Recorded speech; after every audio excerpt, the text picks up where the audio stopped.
Hey guys, oops. Hey guys, it's quote unquote your boy, Ballface 8020, back again with another great response video. So I'm sure some of you have heard that Scott Adams, he's the writer of the comic Dilbert, went on a rant where he attacked black people. I'm sure him and his partisans would all say, no, he didn't attack black people. Yes, he did. In like sort of a backhanded satirical way. And I'm positive that that's what his defense would be. He would say, no, it's not an attack on black people. And it's possible, even probable, that he thinks he's being honest or he means it. He doesn't see it as an attack, but it was, whether he said it or not. And you can agree or disagree with it, but it is an attack. And so the reason, like, well, why would anybody care what Scott Adams said? Well, most people don't. But he built up kind of a fan base on the right due to his support for Trump back in 2015. And Scott Adams is a guy who's a weird guy. Seems like he's probably somewhere on the spectrum. Again, I want to stress weird. I would say weird, but before anything else. And it's, he has a way of talking where it's hard to tell like where he's being serious and where he's being satirical. But that at least a lot of it is serious because I've been like in that situation myself. Like if you've ever trolled online, and sometimes you'll realize that you yourself don't know where the trolling ends and your real beliefs begins. And it was something I realized when I was a lot younger than I am now. And but yeah, I disagreed with his perspective. Obviously, a lot of people on our side are really sympathetic to what he had to say. And I think that's mistaken. So for that reason, I wanted to respond to it. So let's get into it. The anti-black stuff starts at 1324. Let's rock and roll. Had a provocative little poll today. They said, do you agree or disagree with the statement, it's okay to be white? That was an actual question. Rasmussen asked, white and black voters, and probably others, do you disagree or agree with the statement, it's okay to be white? 26% of blacks said no. It's not okay to be white. 21% weren't sure. Add them together, that is 47% of black respondents were not willing to say it's okay to be white. Okay, and on paper, to somebody who maybe hasn't really thought of the nuances of this, I agree that could seem problematic. I want to say a few things in response, though. First of all, okay, so you asked everybody, and you got less than half to say no. You're talking, you're by your own admission talking about a minority of the respondents here, and but more importantly, everybody's going to interpret that statement differently. Like if you asked me, I would say no, it's not okay with that statement because I would be thinking in response to the 4chan meme. I'm assuming you guys are mostly familiar with it. But even if it wasn't for that, I would still have a problem with the statement because the statement implies that somebody is saying it's not okay to be white. And so you're basically, which means that you're saying that anti-white racism is a problem in U.S. culture. And my thoughts on anti-white racism is if it really existed, I would be against it. I just don't believe it exists as a force in the United States. Now, if you want to say anti-white racism in South Africa or Zimbabwe, I think some people on the right exaggerate, how bad it is there. But that's a place where you could have anti-white racism in society as a force because you've got whites there as a very visible minority. in countries where there has been bad blood between blacks and whites. So, like if I lived in South Africa or Zimbabwe, absolutely, I would say I agreed with that statement. If I lived in the I do live in the United States, my inclination would be no, because to me, I just reject the entire premise of the statement. So like, and it feels like people like Scott Adams either just don't understand the objection, or they're deliberately twisting it to say like these people think there's something inherently wrong just with existing as a white person. And I suspect that what most of the black people who said no or they weren't sure in response, like do you, or like, or they disagreed with that statement, uh, were interpreting the statement as like, are you okay with a sort of explicit white identity? As opposed to, because like, Americans would generally define themselves like, I'm Irish American, I'm German American, or something like that. They're like to us, so they would say like black, and like black is a race, it's not an ethnicity. However, in America, it functions as an ethnicity. So you could be Indian American, African American. Although I don't really like that term. The um, the Indian American, African American, you know, uh, Muslim American, Jewish American. I know that Muslim isn't really an ethnicity, and but again, in America, it kind of functions as one. And then like Irish American, Irish American stuff like that. However, if you were to say white American in America, that would be interpreted by pretty much everybody as some kind of an anti-black thing, because historically, white identity, like I'm talking about having an explicitly, overtly white identity, has historically been in America been used against blacks. Like and then sometimes against other people too. Like it was used against Asians out west back in the you know 19th century. And I'm really not here to condemn white people or white Americans or anything like that. It's just that I don't think it's like, I guess if somebody really, I mean, if I don't know, if that's like a real big thing to somebody being white, like I don't have a problem with that. But I'm just saying, in the United States, at least, it might be different in other countries. Absolutely, be different in something like South Africa or Zimbabwe. I would kind of interpret that as like, I mean, well, first of all, I just think it would be kind of weird. But even beyond that, I would interpret that as your way of saying you've got some kind of problem with non-whites and with black whites, with blacks especially. So that's how, I mean, like, to me, I'm actually surprised the number wasn't higher. That of black people saying that there was something wrong with that statement.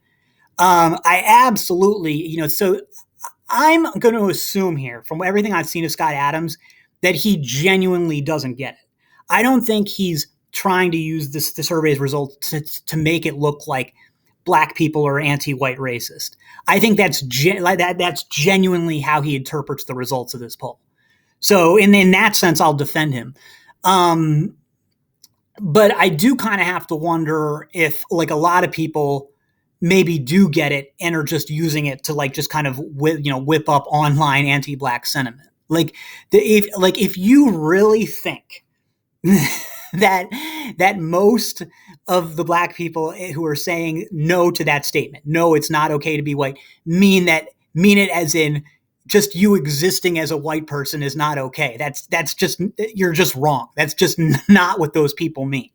Okay, what they mean is they're against that sort of overt white identity, and presumably because they see it as being a direct threat to them. And I'm not even saying they're right. Again, I'm not saying that they're right. What I'm saying is that those people aren't saying it with any type of consciousness that, that they are being anti-white. They're either deliberately or otherwise. They just see it as kind of just like sort of a defense mechanism. And the not sure, I mean, the ones who I'm most sympathetic with are the not sure people, because that's probably what I would have said, because I would have been like, well, I don't even understand. Like, what do you mean? Like, technically speaking, yes, of course, like obvious, but it's so obvious. Why would you even ask it?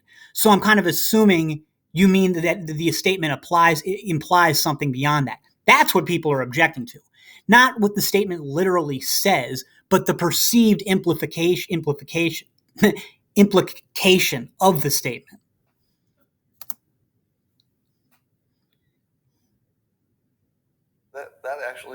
That's like a real poll. This just happened. Did you have any idea? Would you have imagined that could have happened? No, I would have imagined that the number would have been higher. So I realized, as you know, I've been identifying as black for a while, years now, because I like to be on the winning team. Okay, this is something Scott Adams likes to do. Let's talk about like, where does the trolling end and the real stuff begin? He'll say he always does this stuff, and everything he does, he says it's not satire. But then the saying it's not satire is part of the satire, and whatever. I mean, it's performance, so I don't care for it because I think it's kind of cowardly. But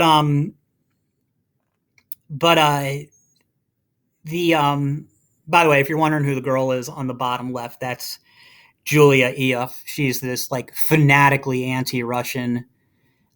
She says she's Jewish. I don't know if I really believe it because she doesn't look like it. So I think maybe she's half Jewish or something. But she was born and raised in Russia, and she's one of those like ultra neocons who like really, I don't think she would describe herself as anti-Russia, but she really hates Putin. And I don't know why she's in my feed. I guess because I've been looking up stuff about Russia. But I mean, other than the fact that she's kind of cute, I don't really care about her.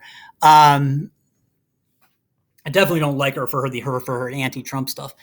But anyway, what were we talking about? So I completely forget what we were talking about. Sorry, I lost my train of thought. We'll have to continue. And I like to. What Scott Adams does regarding the regarding like the whole satire thing. Like, I think it's cowardly to do. It's kind of like what Jon Stewart used to do. Just say like, he kind of like, he would make commentary but hide behind like, hey, I'm a goofball, I'm just a comedian. But I think what Scott Adams does is even worse, because he just says like, oh no, it's not satire, and that's all part of the thing, and blah blah blah.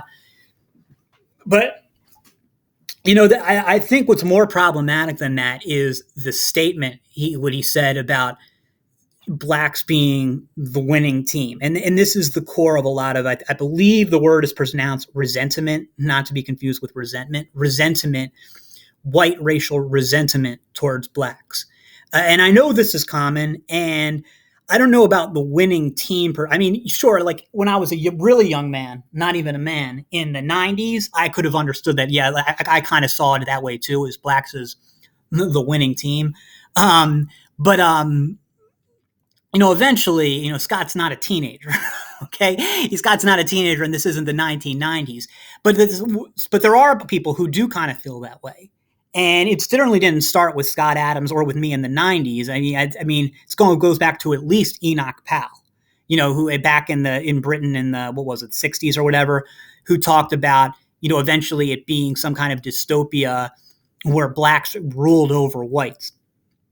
And, it's unfortunate that people are seeing it that way, because it just has no bearing on reality whatsoever. Like, blacks, whatever you think of them, are not the winning team in the United States, okay? I mean, blacks in America have no power whatsoever, none. Blacks are about 12% of the United States population. That percentage is not growing. Now, the white percentage is shrinking, that's true, but that doesn't mean that the black percentage is growing. And as furthermore, not only do blacks not have any power in the United States and have never had any power, but the like tiny bit of power that they have had is declining as America becomes increasingly less white and there's increasingly more inequality, where increasingly more wealth goes to the ultra rich. And the ultra rich are, again, close to about 0% black. So you have blacks who are a very small percentage of the population and control close to, I mean, what is it, like 2% of all of America's wealth? I don't even think it's that much. And their gaps, the gap is growing worse for them. And when you talk about black people in positions of real power, I don't mean like grifters who were hired to be diversity consultants for the NHL. Okay, I mean people who are really making decisions. Editors, CEOs of big corporations, national level politicians, high people in the federal bureaucracy, stuff like that. Are there black people there? Yes. Are they even close to their size in the population? No, absolutely not. Way below 12%. And the black people who are there are themselves tend to be somewhat disconnected from the rest of black America. And what I mean by that is somebody like Obama, he's black, but and he views himself as black, I'm sure, but he's kind of, but socially, culturally, he's closer to white in that, like, I don't know if I would say most of his friends are white, but his political allies and colleagues are overwhelmingly white. I mean, we both know. I mean, he sent his daughters to overwhelmingly white schools. We know his daughters are going to end up marrying white guys. He's going to have half white, grandchildren and stuff. So, and that's very common with the black elite. So the few blacks who actually do have some power are culturally kind of 1 foot in, 1 foot out. So in no way could they be, could blacks in America be described as the winning team. And I know, and again, I know As would say, well, it's tongue in cheek. He wouldn't say that because he would never says that. But the idea is kind of like, oh, it's tongue in cheek. It's a joke. It's like, no, it's a partial joke. It's a partial joke because you also sort of believe it, maybe more than just sort of. And it's just not true. It has nothing to do with how you feel about blacks or whites or race or any of that. It's just factually incorrect. To help. And I always thought, well, if you help the black community, that's sort of the biggest lever. You can find the biggest benefit. So I thought, well, that's the hardest thing and the biggest benefit.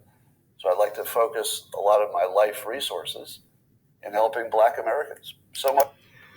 Well, okay. First of all, I don't remember anybody ever asking for your help. Second of all, when you go out, let's assume for the sake of argument that what he's speaking the truth, that he has gone out and really gone above and beyond to help black Americans. Okay, you helped black individuals. You didn't help, that didn't do shit to help the black community. And I'm not saying that as a criticism. I'm not at all. If anything, I see that as a virtue because it's not because what would you even do?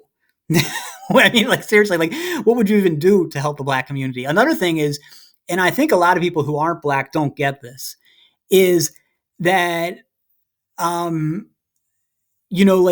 when people talk about like helping the black community, like a lot of the stuff that from the outside we may see as problems, they don't. Like, so like I think when people talk about like helping the black community, they mean about stuff like like making it so that their neighborhoods are safer and and then like blacks as a group like maybe make more money and like have more representation in the power structure. But I'm not convinced that that's really a priority. Those things are really a priority for, like, if you talk about like, making the neighborhood safer. Well, from everything I've seen, most black people seem to really like their neighborhoods. They don't like they don't see their neighborhoods as something that needs to be fixed. Like just because you don't want to live in, the ghetto in Detroit doesn't mean that the people there don't like it. Doesn't mean that they don't love it.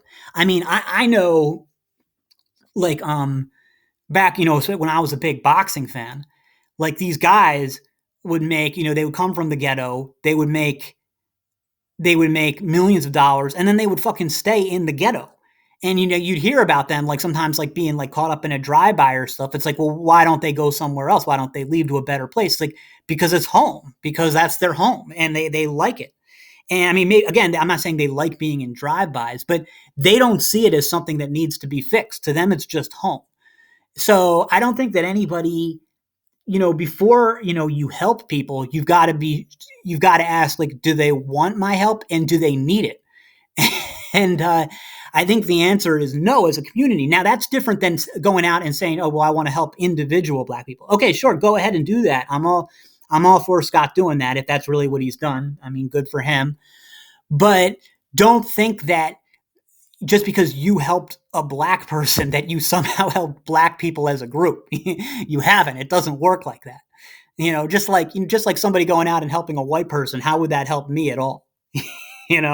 Or any of you guys listening. It's just kind of like wouldn't do anything for us. So so that's just it's kind of like, I don't know if non sequitur is the right word. It's just unrelated. Much so that I started identifying as Black to just be on the team I was helping. But it turns out that nearly half of that team doesn't think I'm okay to be white. No, I mean, you're misinterpreting what they said, and I so want to say you're misrepresenting what was said, but I can't in good conscience because I really think he's just misinterpreting the statement. And so I guess again I have to make a partial defense, because if that survey meant what Scott Adams obviously believes it means, yes, I would agree that's a problem. Is that what you want to hear me say?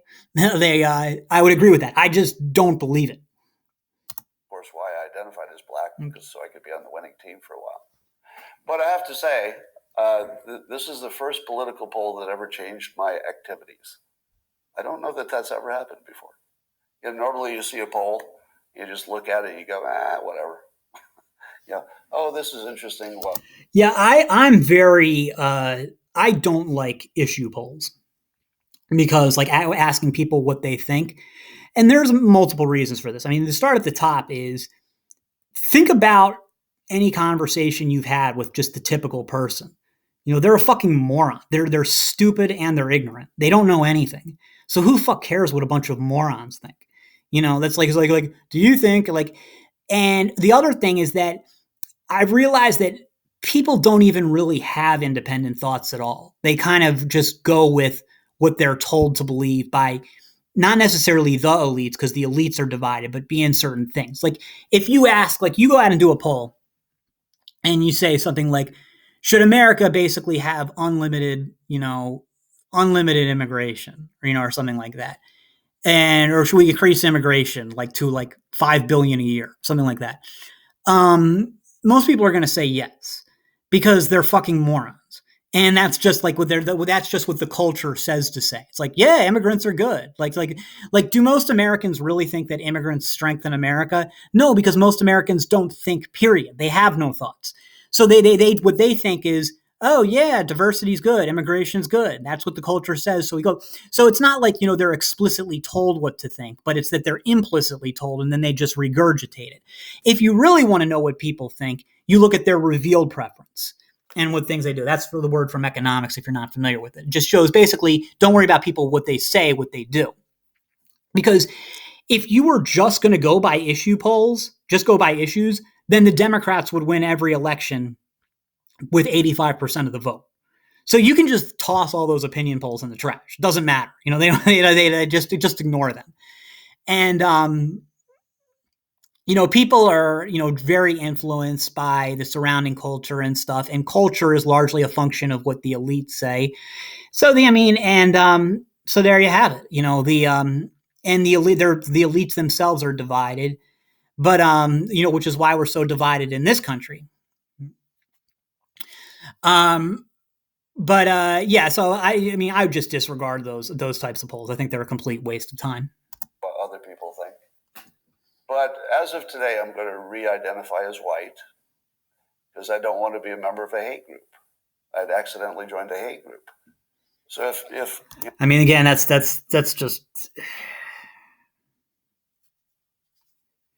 it's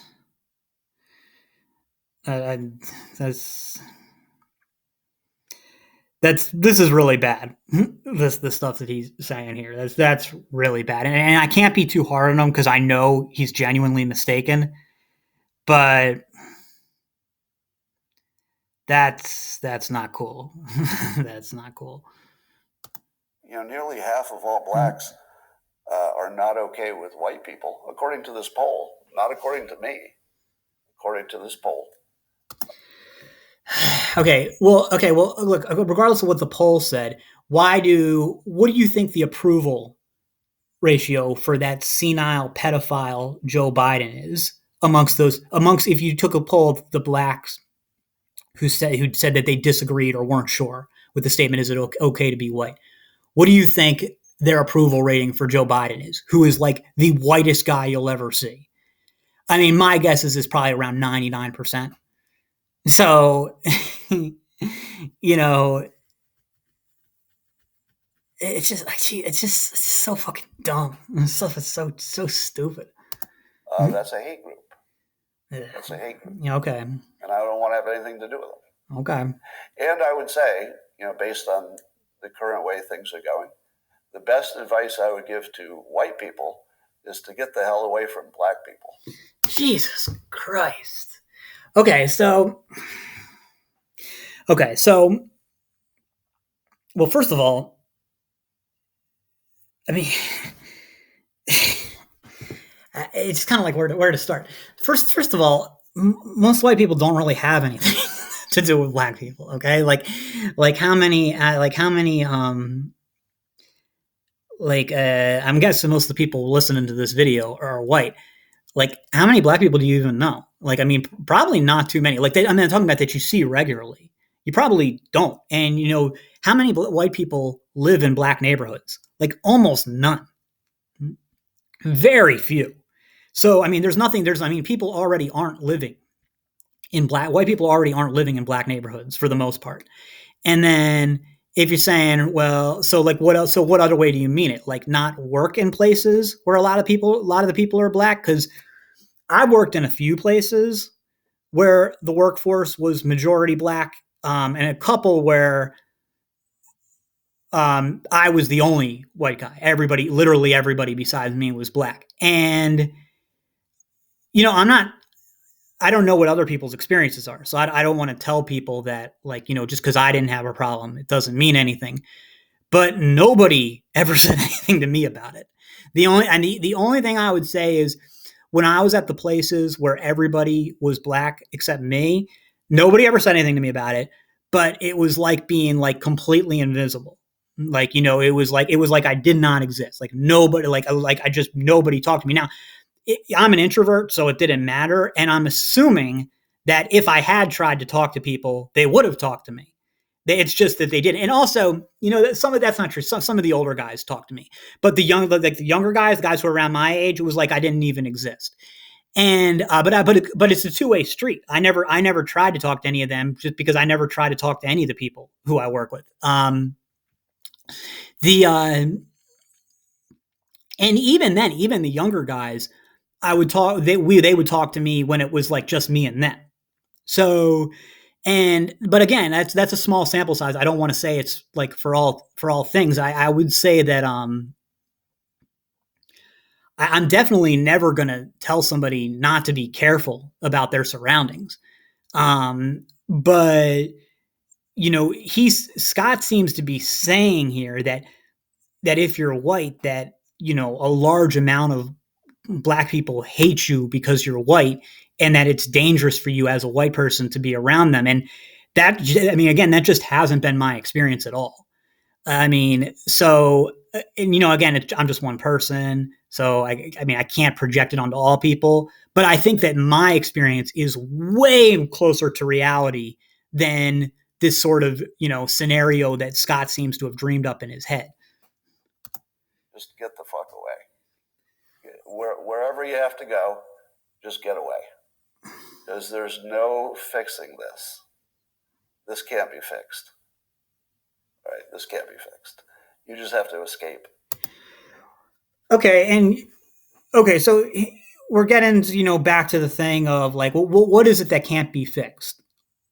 Black-white relations, because I've got to tell you that, I'm 40 now, right? So I've been around for a while, and it's been, now there's been ups and downs, but it's improved basically, consistently my entire lifetime. And not only has it improved, but it's improved so much to the point where it increasingly doesn't even matter. Like, whites are kind of yesterday's news in America. Like the thing is, like, whites will always at least be the plurality of the US. Maybe they'll always be the majority. I don't know. And they'll always be the most powerful group. But it's not really like, when I was a kid, there were only two races. You were white or black. And if you were anything else, you were miscellaneous. And it's not like that anymore. Now it's like real kaleidoscope, So, and there's a whole bunch of reasons it's changed. And what you can say, whether it's for better, for worse, whatever it is, it's done, and it's changed, and that's that. So there's no need to fix. There's nothing to fix. It's essentially fixed itself. And the thing is, even if it wasn't fixed, whatever the fuck that means, it wouldn't matter because, again, like I said, blacks don't have any power anyway. So even if blacks really did all hate you and want you dead, it wouldn't matter because they have no power. Again, now, if blacks in South Africa or Zimbabwe all hated white people and wanted them dead, yes, that would be a problem because they have real power there. But in the United States, they don't. So it's just like it's a problem that doesn't exist. But if it did exist, it wouldn't really be a problem. And so I think the response, well, you know what? I'm not going to hold off on that because let's see if he gets to it himself. So that's what I did. I went to a neighborhood where I have a very low black population. Jesus. Because unfortunately, there's a high correlation between the density. And this is according to Don Lemon, by the way. So here I'm just quoting Don Lemon when he notes that when he lived in a mostly black neighborhood, there were a bunch of problems that he didn't see in white neighborhoods. Okay. Okay. I get it. And but look, my neighborhood's all white. I'm not. You're never going to hear me criticizing white flight or any of that shit, or dude, absolutely go to a neighborhood you're comfortable with, and I can absolutely see, like, let's forget about problems, these unspecified problems. I'm assuming he's talking about crime. Let's forget about that for a second. It's totally natural in a racially charged society, which the United States is less of now, but it is, to not want to live in a neighborhood where you visibly stand out. That's totally, like, visibly stand out for your race. It's totally natural to want to live around people who are. I see. I don't really. I mean, I see it as more of a cultural thing than a racial thing. But in America, the race and culture are so tightly intertwined that it can be hard to distinguish between the two. But even then, even if you had something where, like, just again, because race is such a big deal in America, you can understand that stuff. I can understand totally, and there's going to be people are very different, and different people are going to have different levels of comfort with it, and this goes across all races.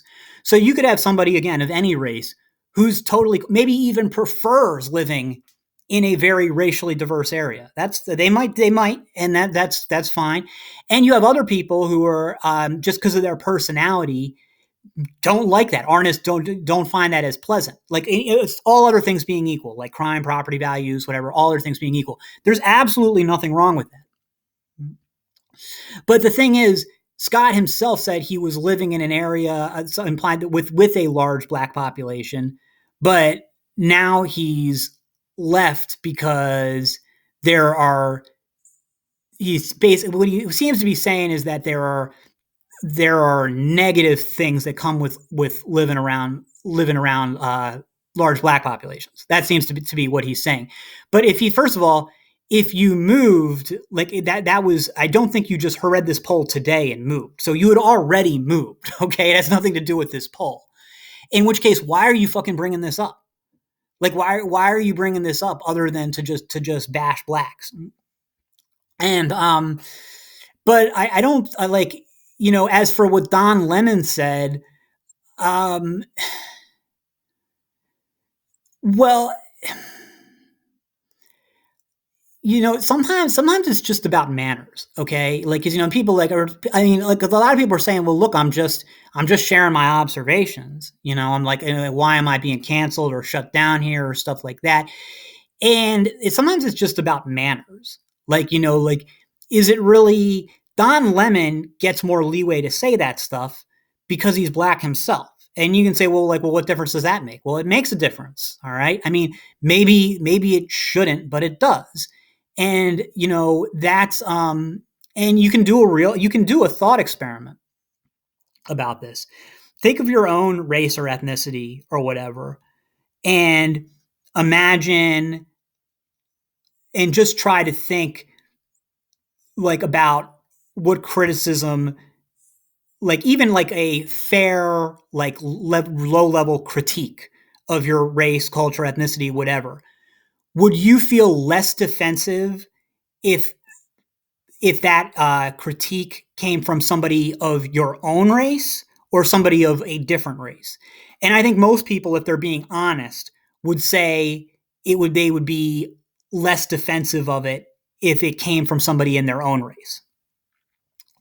And so that's why Don Lemon gets the leeway to say it. So you're saying like, and so why can't you say like why can you as a white person not say what Don Lemon said?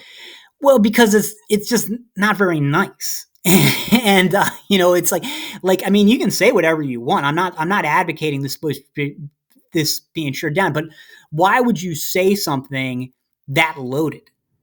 Like like why would you say something that loaded? Yes, you can have your opinion, and the question is, does that mean every opinion should be publicly broadcast? Is that appropriate? Is that the good thing for you to do, for you to publicly broadcast every opinion, even if it's on a subject where people are of all races and all colors are naturally very sensitive about? Should you do that? Yes or no? And I would say no. At least in most cases. Now there might be times where you just don't have a choice. Theoretically, I can't think of one, but but that's what I mean. So that's the difference. And again, you got to cut Scott a break because he's obviously autistic. So, but I mean so you cut Scott a break, but you don't cut what he's saying a break. It's still garbage. So even Don Lemon sees a big difference in your own quality of living based on where you live. Again, because and then here's where we get to a cultural thing. Don Adam racially is black. Culturally, he was likely always educated. He's gay, first of all, educated in mostly white schools. His friends are probably mostly white. That word, quality of life, that's a value judgment. I'm just telling you, this is just reality.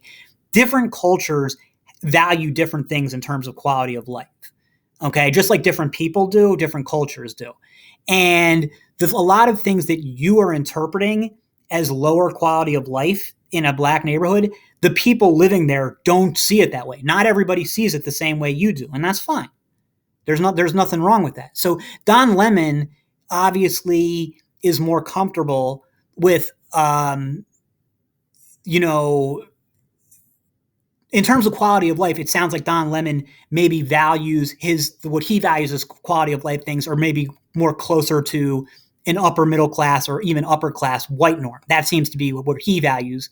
And that's just not the norm for white American upper class is not necessarily in terms of quality of life. That's not necessarily the same norms. Like I said, in ghetto Detroit, people just value different things. And that's why the neighborhoods look so different. Obviously, there's also a financial issue, but the main reason. It was there. So I think it makes no sense whatsoever as a white citizen of America to try to help black citizens anymore. Well, but when were they ever doing? I mean, Jesus Christ! Again, I don't think it ever made sense to try to go out and help the black community as a whole, because I just don't even know what would you even do, and like it. Yeah, I just don't understand what you would even do, and also like why? But why would you particularly, if you weren't black yourself, why would you even particularly be invested in that? And the but to say like because but that you shouldn't try to help somebody who's black. Well, I mean, look, if you want, I would agree that you should probably not try to help a person just because they're black. I would agree with that. I don't think that you should help someone because, like, say, like, oh, this person, I'm going to go out and help this person because of their race. I don't see anything wrong with that, but I would think it would be kind of weird and it's probably a bad idea. But I don't think that seems like, should you not help? Because it seems like what Scott is saying is that you should not help somebody if there's a black person who needs help or who wants help. You shouldn't help them because they are black. And and I do think that when you're helping somebody, you need to be careful. And this is regardless of the race of the person you're helping. I do think you need to be careful. There's no good deed goes unpunished. Oftentimes people who try to help people of any race end up, getting like bad things happen to them because they tried to help. Again, it could happen with any race. But that's a lot different. But telling people to be careful, to be cautious, to err on the side of caution, that's all really good advice. That's a lot different than just saying blanket, don't help somebody who needs help if they're black. That's it. That's just fucked. I mean, that's just fucking weird, And I honestly, that advice could maybe put somebody in danger, even because you could be to say like, oh, this person needs help, but he's not black, so I don't have to be careful. And it doesn't work like that. Okay, it doesn't at all. You got to be careful out there, especially now. And just filtering by race is not going to guarantee your safety. It doesn't make sense. It's no longer a rational impulse, and so I'm going to back off from being helpful to Black America because it doesn't seem like it pays off. Like I've been doing it all my life. Jesus Christ! We're done. All right. So anyway, okay. So I don't know if he gets into it or not, but I can't take any more of this. But I want to get into, if you're still with me, what I think is the most important thing. And with this, because a lot of people who are, well, assuming people are going to watch this video, a lot of people are going to have sympathy with what Scott's saying. Like, do they think they're going to be like, yeah, Scott's kind of an idiot, he went too far? But I am sympathetic here. And I'm telling you that sympathy is misplaced because you're angry at the wrong people. The thing, like, it's like, like, even if you think that anti-white racism is a problem, I promise you it's not coming from blacks. Okay? Think about all the and look, I will agree that technically there's anti-white stuff out there. I personally would say that it's not really anti-white. It's maybe against a certain kind of white people, i.e. Trump voters. But that's kind of like, let's talk about that a different. Let's just say there really is anti-white racism. It's all coming from whites. And here's the part where I really wish I didn't have to address this, but because this is the internet, I have to. A lot of people would say, well, it's Jews, not white people. All right, look, I get it. I hear what you're saying. However, the internet is a lot different than real life. And in real life, in America, Jews are another white group. Jews, it would be like saying like it's not white people saying it, it's Irish people. Like Jews are de facto white in the United States. It might be different in Europe. And so if you see some, like a guy like Chuck Schumer, who's like advancing anti-white policies or whatever, and you'd say, well, that's not coming from a white guy because he's not white, he's Jewish. It's like, I understand why you feel that way. However, again, from a practical perspective, in the United States, it's just kind of a frivolous distinction, a frivolous or frivolous extraneous, I don't know, frivolous distinction. It doesn't really matter. And so but that's what I mean. That, like, if you're talking about like where the power is, the money, the political power, and stuff like that, it's all coming from other whites. And these other whites who are doing it, they're doing it because it gets them off. They're not even really doing it to persecute Trump type supporters, because, and I wonder if like a lot of people on the right just don't have family members who are liberals, and which would explain a lot, because like they're like what like in what way do you think like whites as a group are being persecuted? Because I'm just trying to imagine, my white family members who totally buy into, they're really into the white guilt stuff. They love Joe Biden. They really loved Obama. And the like how they would react. Like then they were all about BLM and stuff. How would they react if they said, we're going to put Section 8 property in your neighborhood, or we're going to bus black kids into your kids' schools, or we're going to take Colbert and Jimmy Kimmel off the air and replace them with black guys because we need more black representation, or you're going to have to take a $10,000 a year pay cut because that money needs to go to give black people reparations. They would fucking riot. Okay. It would be like Armageddon. So like the thing, so like it's anti-white in word only. That's how it is. So if you're tired of the anti-white shit, like, I'm with you, but know where it's coming from and know exactly what it means. Like, that's all it ever is. The anti-white shit, it's just that. It's shit. It's just words. Like, nobody is talking about ever actually doing anything practically, to do it, because the people who are, because it's really, at the end of the day, just something that, the white people who are in control use to make themselves feel morally superior, and just kind of establish the difference between, just really just to establish their superiority. But they don't, but it will always stay just in the verbal way, not in terms of like making any actual difference. It's just supposed to be some kind of like permanent navel gazing as a type of sort of machoistic religion to substitute, because they don't have real religion anymore.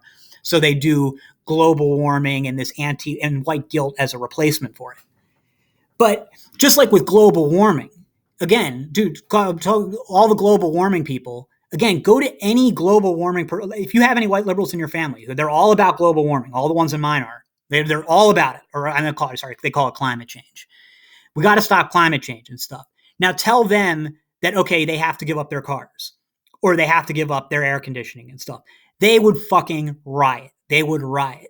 So that's the important thing you need to understand. And I know that people say like, well, words can beget action. So in that sense, they're dangerous. Yes, they can beget action. They don't necessarily beget action, especially if by design, it's never meant to go beyond just words. I wish I was smarter so I could articulate it better. That's all for now, and I'll see you in the next.